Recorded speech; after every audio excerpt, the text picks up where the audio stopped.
Good morning. कैसे हैं भाई आप लोग? इस वक्त सुबह सुबह का वक्त है और जनाब मैं नाश्ता कर रही हूँ। जैसा कि आपने देखा है कि आज जनाब दावत व्लॉग है। दावत की यानी प्रिपरेशन और क्या क्या मैं बनाऊंगी, क्या शॉपिंग करने जा रही हूँ आज, ये सब चीज़ें और क्या क्या कुकिंग करी है, ये आज की व्लॉग में आप देखेंगे। सबसे पहले घबरा के करते हैं नाश्ता और उसके बाद जाते हैं उसके बाद करते हैं अपने दिन का गाइस, तो आगाज। अब चलते हैं शॉपिंग करने के लिए, क्योंकि सबसे इम्पोर्टेंट चीज जो होती है वो शॉपिंग होती है।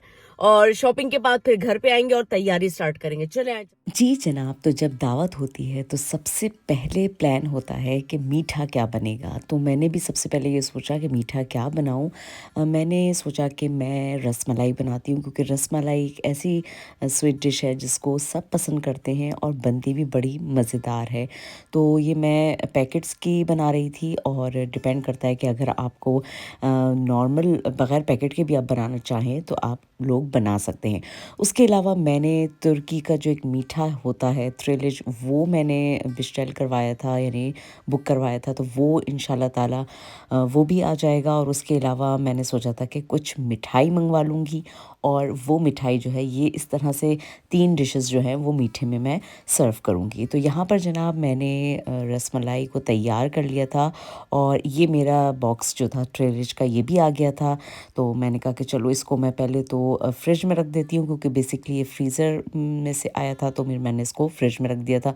तकरीबन 15 से 20 घंटे में ये बिल्कुल फ्रेश हो जाता है। उसके बाद जनाब मैं पहला अपना जो सालन था वो बना रही थी, और ये मैं बना रही थी कढ़ाई। और इसमें मैंने सबसे पहले गोश्त में प्याज वग़ैरह डाल के नमक मिर्च और जो मसाले होते हैं धनिया वग़ैरह वो डाल के इसको हल्की आंच पे गलने के लिए रख दिया था। तकरीबन आधे घंटे में ये तैयार हो गया था। जब ये तैयार हो गया तो उसके बाद मैंने इसको जो है वो कुछ देर के लिए बाहर रख दिया था, मगर बाहर क्योंकि इतना टेम्परेचर ज़्यादा माइनस में था कि वो जम गया। और इसको तकरीबन मैंने फिर हल्के से ऑयल में जो है वो डाला है, और इसको लहसुन अदरक से जो है ना इसको मैंने अच्छी तरह भून लिया। अच्छा, इस दफ़ा ना मैंने कुछ पैकेट्स के मसाले भी इसमें शामिल किए थे, और उसके साथ साथ जो मेरे पास अपने मसाले होते हैं वो भी मैंने इसमें मिक्स कर दिए थे। क्योंकि अमूमन ये होता है कि आप अगर ज़रा से मिक्स मसाले करके बनाएं तो बड़ा अच्छा टेस्ट आता है। तो मसाले डालने के बाद मैंने जो है वो टमाटर का एक केन जो है वो इसमें शामिल कर दिया था। अब इसको मैंने बिल्कुल हल्की आंच पे शुरू में रख दिया था तकरीबन 20 मिनट के लिए। जब ये 20 मिनट में इसमें थोड़ा सा पानी हो जाता है तो फिर मैंने जल्दी से उसको भून लिया था, और तकरीबन 15 मिनट बाद वो भुन गया। अब जनाब जो सबसे मेन डिश थी वो थी पाए। इस दफ़ा मैं फ़र्स्ट टाइम पाए बना रही थी, और मैंने अभी तक पाए ट्राई नहीं किए थे, मगर मैंने सोचा कि ट्राई किए जाएं, बनाए जाएं। तो सबसे पहले तो जैसा कि आपको मालूम है कि जब पाए आते हैं तो उनमें से जो उनकी सफाई होती है वो बहुत ज़्यादा ज़रूरी होती है, तो वो सबसे पहले की जाती है।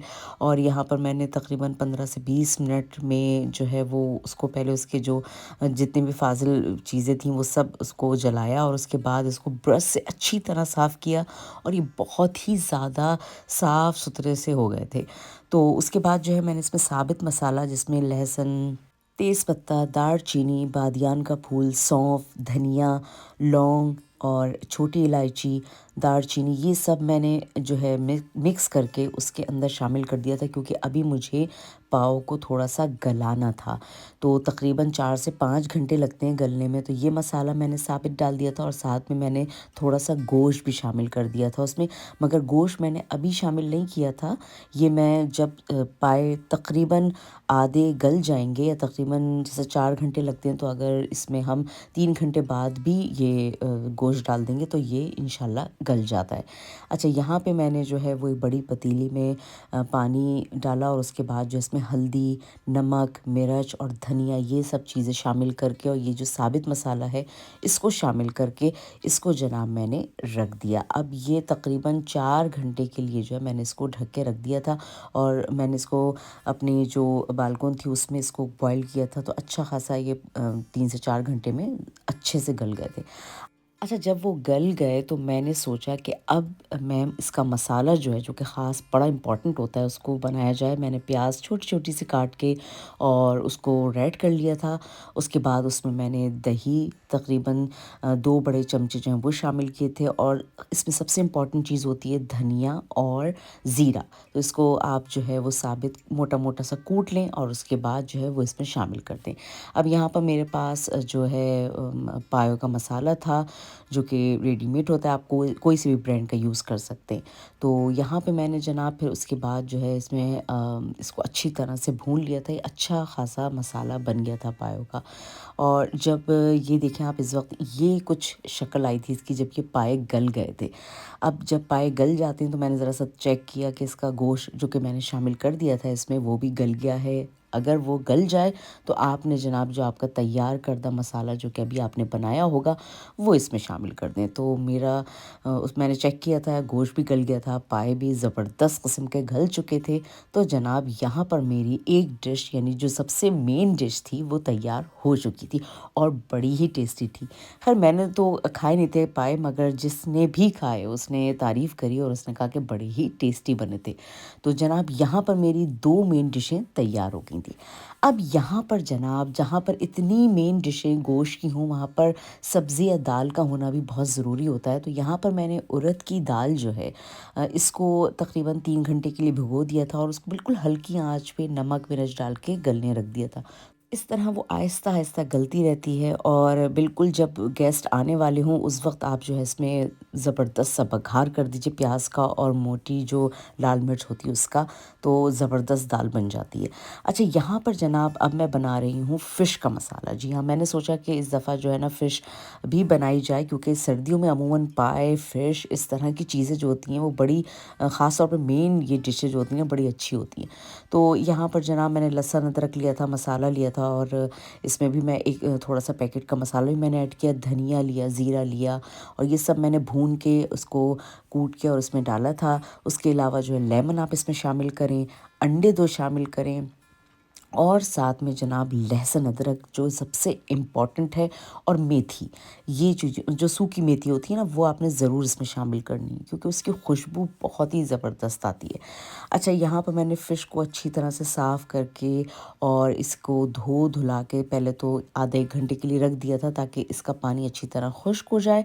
अब आप इसके अंदर मसाले को इस तरह मिक्स करें कि ये मसाला जो है फ़िश के हर पीस में लग जाए। अब जब ये मसाला अच्छी तरह फ़िश में मैंने मिक्स कर दिया तो इसको मैंने फिर डब्बे में रख के और फ्रिज में रख दिया था। ये तकरीबन मैंने 1 दिन पहले ये सारे काम किए थे ताकि ये कि मसाला अच्छी तरह फ़िश के अंदर जो है वो शामिल हो जाए। अच्छा जी, अब मैं यहाँ पे बना रही हूँ चिकन के बिहारी कबाब। जी हाँ, और कोई इतनी ख़ास इसमें मैं चीज़ें ऐड नहीं करती, बस ये कि हल्का-फुल्का अपना मसाला जो है वो इसमें लगा देती हूँ, मगर बहुत ही टेस्टी बनते हैं, आप लोग भी ज़रूर ट्राई कीजिएगा। अच्छा, सबसे पहले तो मैंने चिकन ब्रेस्ट ले लिया और उसको बिल्कुल छोटे-छोटे पीसेज़ में जो है वो काट लिया। बहुत ज़्यादा छोटे नहीं करने हैं आपने, तकरीबन 3 से 4 सेंटीमीटर तक आपने जो है ना 1 पीस रखना है चिकन का। उसके बाद जनाब मैंने इसमें नमक, मिर्च, धनिया और जो मैं मसाला मैंने लास्ट व्लॉग्स में आपको दिखाया था कि मैंने पीस के रखा है, वो मसाला मैंने इसमें ऐड किया और बिहारी कबाब का जो एक पैकेट होता है वो इसमें शामिल किया। साथ में जनाब लहसुन अदरक मैंने डाला, ये है गरम मसाला, ये मैंने इसमें शामिल किया और साथ में सबसे इम्पॉर्टेंट चीज़ वो है मेथी। आप लोग सोचते होंगे मैं अपने खानों में बड़ी मेथी का इस्तेमाल करती हूँ, तो मुझे बड़े मज़े की इसकी खुशबू लगती है और बड़ी अच्छी होती है खानों में, एक बड़ा ख़ास जो है ना इसका टेस्ट होता है। आप लोग भी ट्राई करके देखिएगा और ख़ास तौर पे चिकन जब ग्रिल की कोई चीज़ आप बना रहे हो तो उसमें ज़रूर बनाइएगा। और सीख कबाब में जो है मेथी का गिश्मक या मेथी का जो टेस्ट है वो बहुत ज़बरदस्त लगता है। इसके बाद जनाब मैंने अपना ये मसाला वसाला सब शामिल करके और इसको तैयार करके फ्रिज में रख दिया। फिर जनाब मैंने यहाँ पर हरा धनिया पुदीना जो है उसको भी धो के साफ़ करके रख लिया था। अब जनाब दावत वाला दिन आ गया था।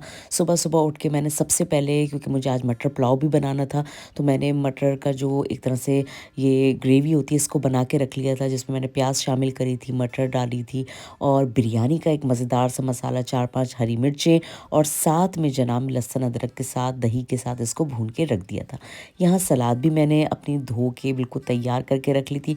अब जनाब मेहमान को आने में बस टाइम ही कम था, तो यहाँ मेरे चावल भी तैयार हो गए थे, दाल भी मेरी तैयार हो गई थी, बघार भी बन गया था, यहाँ कढ़ाई भी तैयार हो गई थी और ये जनाब बिहारी कबाब भी हो गए थे तैयार और उनको मैंने धुआं दिया था कोयले का और यहाँ पर मैंने फ़िश को भी ओवन में रख दिया था।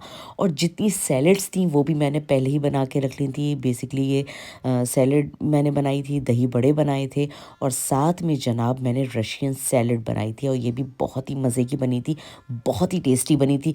किसी दिन आपको इसकी भी रेसिपी दूंगी, ये भी बड़े मज़े की बनती है और खाने में एक कहते हैं ना इसको शामिल करने से ना एक अलग ही मज़ा आ जाता है। अच्छा जी, अब हम वेट कर रहे थे अपने मेहमानों का। मेहमान माशाल्लाह से बड़ी दूर से आ रहे थे और ये उनकी मोहब्बत है कि इतने दूर से हमारे मेहमान तशरीफ़ लेकर आ रहे थे। मगर जनाब यहाँ पर मैंने ग्लास वगैरह सब रेडी कर दिए थे कि बस जैसे ही मेहमान आएंगे और उसी वक्त हम जो हैं यहाँ पर उनके लिए खाना सर्व करेंगे। मुझे उम्मीद है कि आप लोगों को आज की व्लॉग पसंद आई होगी। इंशाल्लाह नेक्स्ट व्लॉग में आप देखिएगा कि मेहमान आए थे तो हमने किस तरह से एंजॉय किया और सबको खाना कैसा लगा।